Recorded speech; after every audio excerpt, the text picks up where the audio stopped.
Yan. Apo, good evening. Nagulsa na naman ang pagbabadya. Kailangan makauwi ng maaga. Di bali maaga naman kasing uwi ko, kaso nga lang dahil sa gutom, kumain din muna ako. Well, anyway,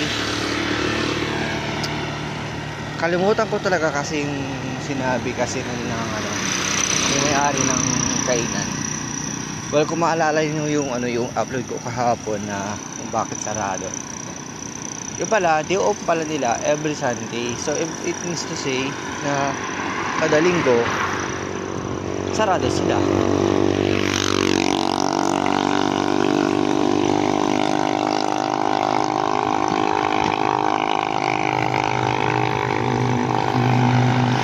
Tapos tinanong ko pa kanina doon, busog pa ako.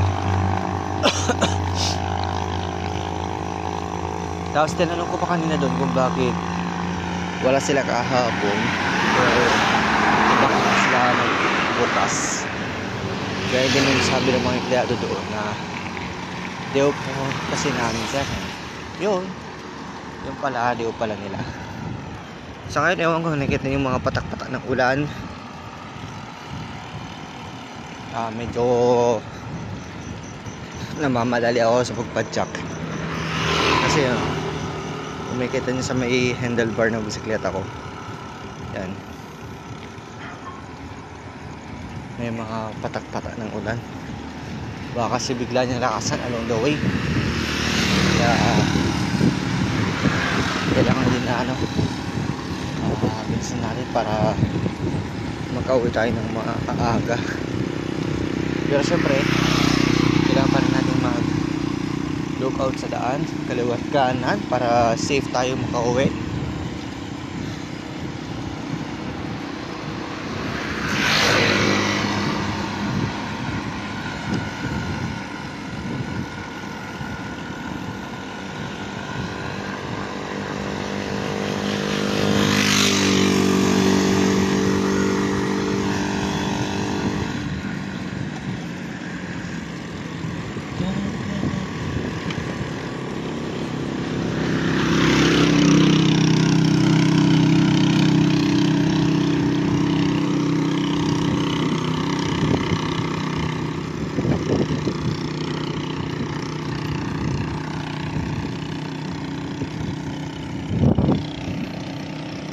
Yan, logo ng Food Panda.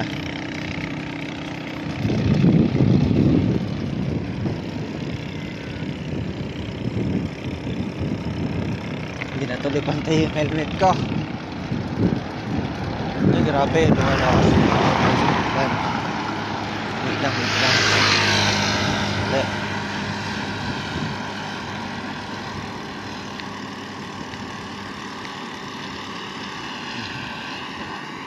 Dali lang, parang ito.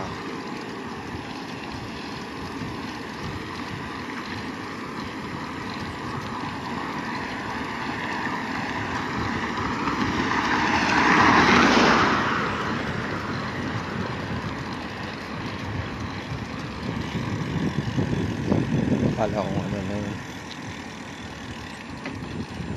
So, sige na. Di bale, hanggang dito lang muna itong video na to. Yan. Kasi wala kasi patang ulan. Then walang malapit na masisilungan dito. Kaya